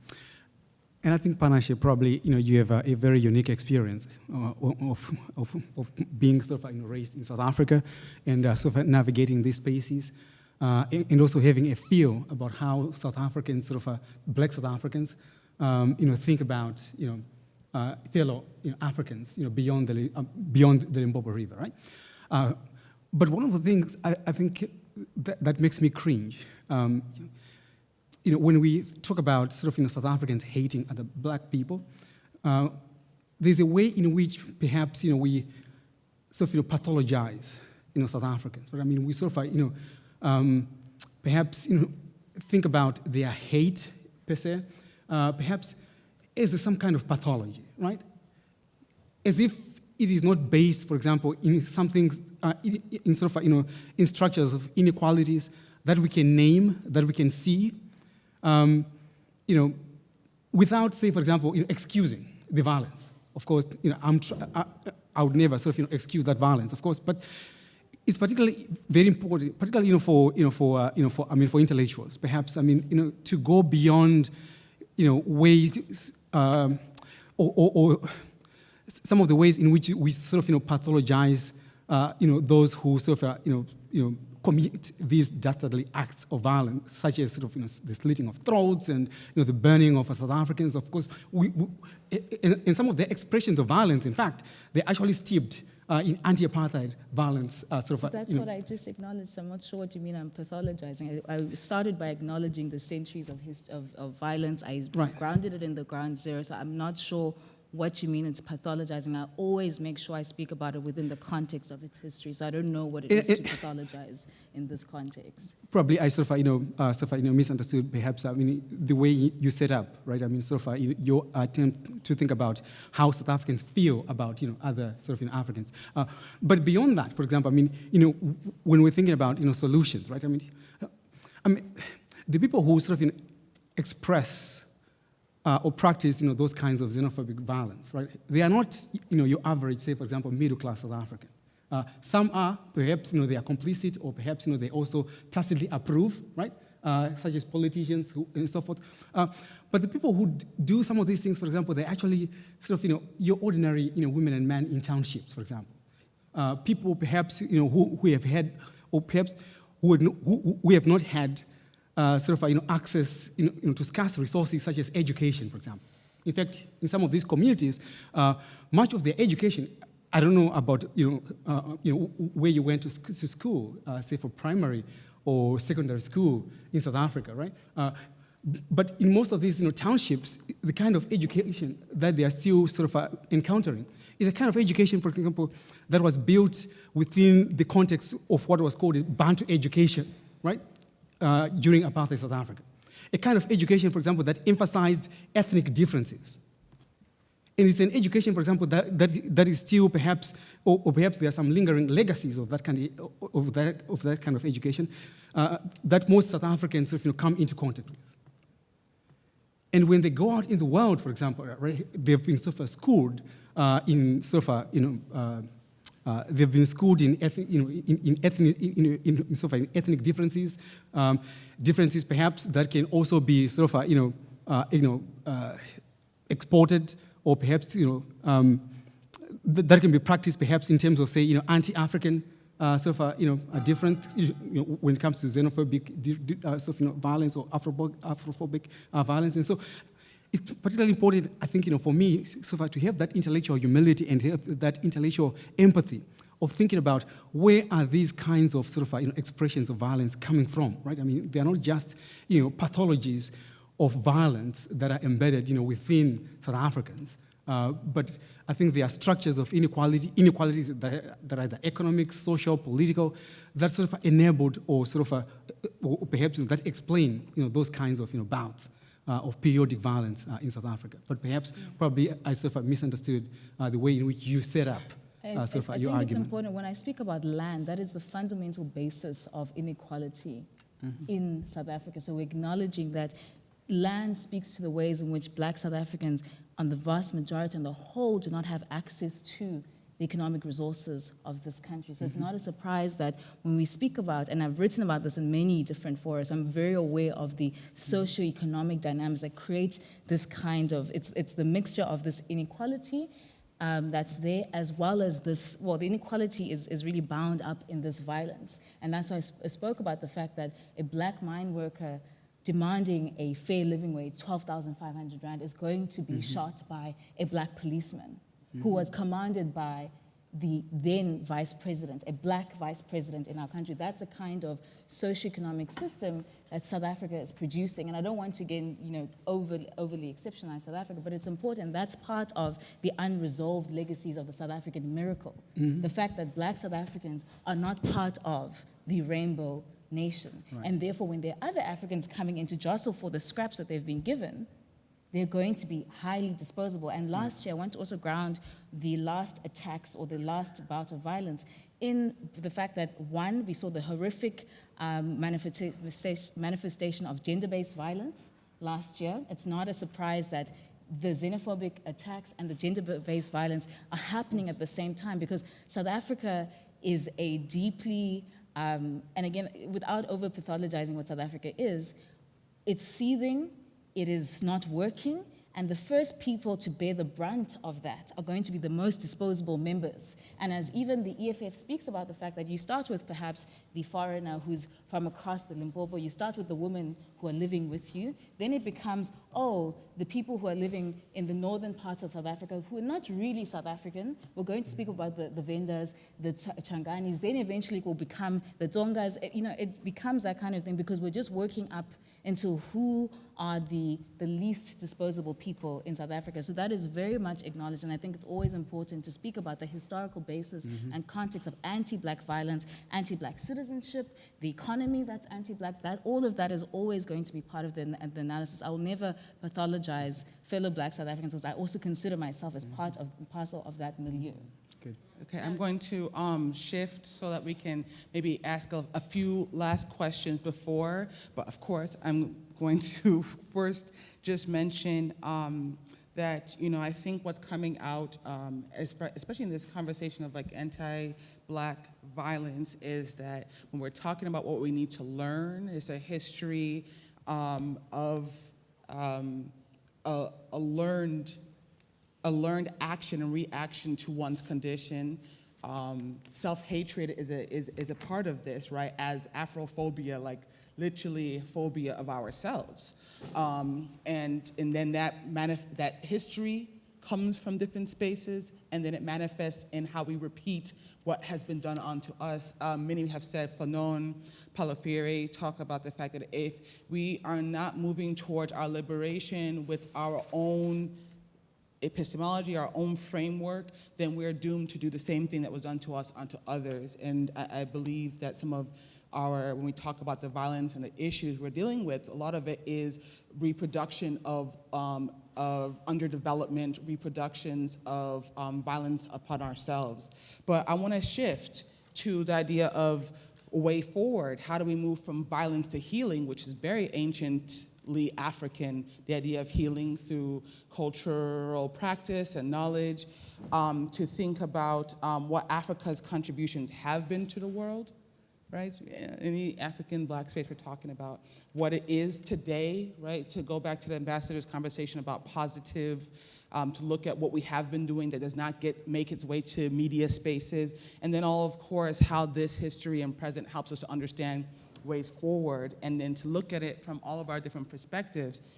For you guys, as historians, journalists, political scientists, international development, so what's the role of the African scholar, student, and or activist in using perhaps academic spaces or other to address and resolve the challenges of fostering critical conversations, and more actively, what is the responsibility of those here today to engage this topic area, challenges to Pan-Africanism. So I'll leave that, but then kind of see if maybe we can have a few more questions, and then we'll let the panelists finish up for us. Okay. There's a question here, and here, I know, these two.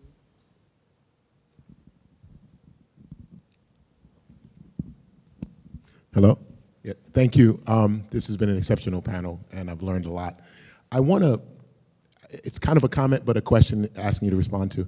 I want to raise the legacy of Marcus Garvey, because Marcus Garvey, to me, represents the kind of Pan-Africanist praxis, despite his shortcomings, that may help inform some of this conversation. If you think about him being a Black man from Jamaica who establishes a mass movement in the United States among the African Americans, the tension between him and Du Bois, some of it probably around class, some of it around geographical differences, but I think in this conversation about Pan-Africanists, are we missing an opportunity to lift the Pan-Africanist voices and experiences that speak to the ordinary masses of Black people? And that perhaps there are some lessons for us as educators and as academics from those kinds of experiences. And it's just unfortunate that his legacy is not more centralized in this discussion.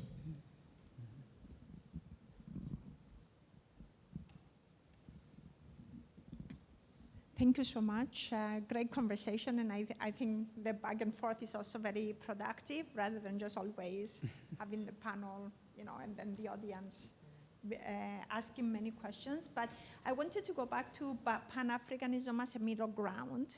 And I don't know, what middle ground means, but we can think about it since, Panache was talking always about land too. In a way, as a space from, if you will, that people can think through, or as a kind of a moment that people can think through. But I wanted to see, there is, of course, a lot of, Panache, you use the word unresolved, legacies. I'm not really sure if Pan-Africanism has unresolved legacies of liberation that we can think about, perhaps. I don't like the concept legacies, but, we can think through that. But I'm wondering if you can speak a little bit to that, with all the kinds of nuances that you try to highlight. And I understand also there is a lot of South Africa here. We're trying not to exceptionalize, but sometimes, depending on the circumstances, we end up doing that. But I would like to hear a little bit more. The other thing that hasn't come up, and maybe, Panache, that's what you were trying to speak a little bit, and I think the Associate Dean brought that as well, is the question, there was a lot of tension in Pan-Africanism around the question of indigeneity, blackness, Africanness. North Africa versus, continental Africa, but indigeneity was very central, especially for North Africa, around the question of what, a lot of people do not want to speak about, but like Berbers, like nomadic people. Gaddafi, for instance, he himself came from a nomadic, tribe, and, he took that, and when he used to come to the United Nations, he would bring his tent to the United Nations as a way of challenging how we think about property relations, land, and even class, So I wanted to really throw that out in terms of thinking, does Pan-Africanism give us something to think about that? And also, does it give us kind of an imaginary? It doesn't mean we're going to really go exactly that direction, because we're in a very different world. But what are some insights that it has given us that we can draw upon in order to really move beyond this Afrophobia and Afrophilia? So that's my first question. But my second question is, for me, can Pan-Africanism also provide for us at this particular moment some insights about to think about the global, including the ecological kinds of questions that are emerging for us? Yeah, thank you. One more question, and then we'll let the panelists close. Thank you. Question is, what does Pan-Africanism mean in the context of domestic policies of African countries? Because I see it a lot as a reporter at the level of individuals. What immediately comes to mind is South Sudan, South Sudanese elites, very Pan-Africanist when they go to other countries to cozy up with other elites. Or when I see Rwandan President Kagame speaking Kiswahili with his fellow counterparts in East Africa, again, this display of Pan-Africanism. But what will that mean at the level of domestic policies, especially in times of crisis, whether we're talking about policies of migration or policies of counterterrorism and security?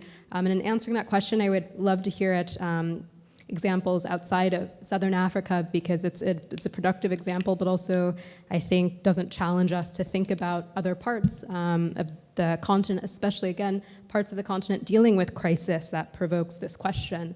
And when I'm doing reporting, I'm thinking about the borders closed between Nigeria and Cameroon now. What does Pan-Africanism mean at the level of policy, at that level? Or when I think about my home country, Kenya, what does Pan-Africanism mean at the level of policy when Kenya is deporting Ethiopians constantly? What does Pan-Africanism mean when we're talking about trade wars closed between Uganda and Rwanda? Again, from politicians who display often a history of Pan-Africanism at their roots of independence, but at the level of policy, is that Pan-Africanists? And what does that mean? And again, I'd love to hear examples outside of Southern Africa, because I'd love to challenge the discussion that way.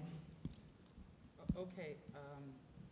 Okay, so I will allow the panelists each to respond, but collectively to the questions, but also anything that you wanted to say finally as closing remarks as well, because I know we're a bit over time, but I know everyone wants to hear your responses, so go ahead.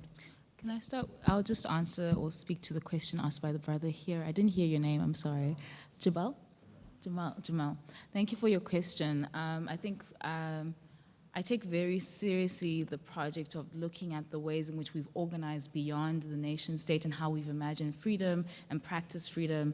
So I really appreciate you giving the example of Marcus Garvey and Garveyism across the world. I mean, UNIA, the United Negro Improvement Association, is probably the most successful, one of the most successful transatlantic black institutions that we've ever had, as short-lived as it was. It did so much across the world, but and linked to part of the spread of Garveyism is also the spread of independent African churches. And that's why I mentioned, for example, Ethiopianism. That's something I take very seriously. That's part of my scholarship. In fact, I'm doing my doctoral research on the African Methodist Episcopal Church, and particularly understanding it as perhaps the most important and the longest enduring transatlantic black institution that we have as black people, rooted in an anti-slavery movement, but then beginning to move out into anti-colonial and anti-apartheid struggles. And from looking at the histories of organizations like that, beyond just looking at the likes of the AU for models of Pan-Africanism, you get to see how it is that one, people organize, how it is that two people are spreading different kinds of ideas of unity as well as disunity. So some of the tensions that begin to also erupt in these organizations that end up spanning thousands, hundreds of thousands, and even now about millions of people. For example, within the AME Church, there have been 5 secession movements from African churches with the accusation, and this is from the early 1900s, with the accusation of American imperialism, for example. So that is an example. If we speak about a truly Pan-Africanism as both diasporic and continental, what are the kind of tensions that begin to erupt on a day-to-day basis when we think of issues of leadership? Why is it, for example, that no Africans can serve in America, but Americans can serve in Africa? All of those kinds of tensions. So I think, for me, that's just to say that we as academics should begin to look beyond the traditional spaces for models of Pan-Africanism and for models of intellectual leadership when there are very many institutions all around us, whether it's through music, whether it's through sport, whether it's through our religious institutions. That's where much of the work is happening, and they're far ahead of us, far behind of our academic, far ahead of our political institutions, and that's something that's quite interesting for me to learn from. And just because of time, I just want to remind for the remaining, just keep it brief so we can close up. Thank you. Oh, just briefly? Yeah, of course. Oh, I'll try to be very brief. And I think beyond perhaps this question of Afrophobia and xenophobia and so forth, which are very sort of heavily narratives of negation, I would want us perhaps to maybe to think maybe beyond Afro-pessimism, right? I mean, and perhaps embrace some form of Afro-pessimism, maybe, or I mean, we have our own sort of different definitions of Pan-Africanism, as Daniel, for example, said. There was never sort of an agreement on what Pan-Africanism was, but there are some things perhaps that are common, right? Our shared identity, our shared sort of destiny as Africans. Our shared sort of thoughts about, say, either political or economic integration, right? That goes beyond some of our narrow nationalisms. And I think harnessing perhaps that form of Afro-optimism is particularly an important way perhaps of reimagining a kind of Pan-Africanism in the 21st century. And it's not just in academic spaces, right? I mean, in communities, for example, where your dashiki, right? I mean, proudly, for example, right? Celebrating your Africans. Listen to your Afro-pop music, which is international, that comes from maybe, I don't know, Davido from Nigeria, Mafekizolo from South Africa, or the other guy from Tanzania and East Africa. I mean, those things, for ordinary women and men, those are particularly sort of, ways of, fostering, these kinds of Afro-optimism that we lack, when we sort of, reify some of these narratives of negative, sort of negation, which are real, of course, in terms of, say, Afrophobia, xenophobia, and so forth. But there are ways in which, for ordinary women and men, beyond our ivory academic towers, there are ways in which perhaps we can begin perhaps to engender some forms of, Afro-optimism within the context of a new Pan-Africanism in the 21st century. I think I'll close by saying that I think the challenge for Pan-Africanism is that African leaders have not been held to account. So I've been thinking a lot about what would it have looked like for Ilhan Omar if she had stayed as a refugee in an African country. What would the outcomes be? We've been following stories from kids in refugee camps in Kenya and other things that are happening at refugee camps in Kenya. But 8 out of 10 times you ask these kids, what do you want? And the dream for all of these refugee kids is to leave Africa and get some paperwork to go to Canada. It's, you have Kenyans wanting to get refugee identity so that they can also be taken abroad, right? And yet when our African leaders meet at the AU, at the UN, there's so much expenditure that's going on. And yet the continent is constricted. So even when we think about the challenges in Southern Africa, not to bring to center South Africa, but I don't know how many of you have taken a bus, but I've taken a bus from Arusha all the way back to South Africa. And the bus was packed with everyone wanting to go to South Africa. And it's not necessary because all of these countries are wealthy. All of these countries can take care of their people. And Pan-Africanism should really be about local development, right? So African countries are capable, Pan-Africanism is capable of giving every single African child a decent life. There's no reason why little kids in Sudan are dying or having to travel miles and miles to escape war. It's not necessary. So I think we have to, our generation, younger generations, we must define for ourselves what Pan-Africanism is going to mean from now going forward. And I think it should mean holding our leaders to account so that when they come to the UN with 3 airplanes, with people that are getting paid $5,000 a week just to be at the UN, we hold them to account and say, this is not Pan-Africanism. This is wastage. This is why African kids are dying as slaves in Libya, because you've abused what Pan-Africanism was about. It wasn't about lining your pockets and becoming wealthy. It was about creating a continent that can take care of her children. Yeah, so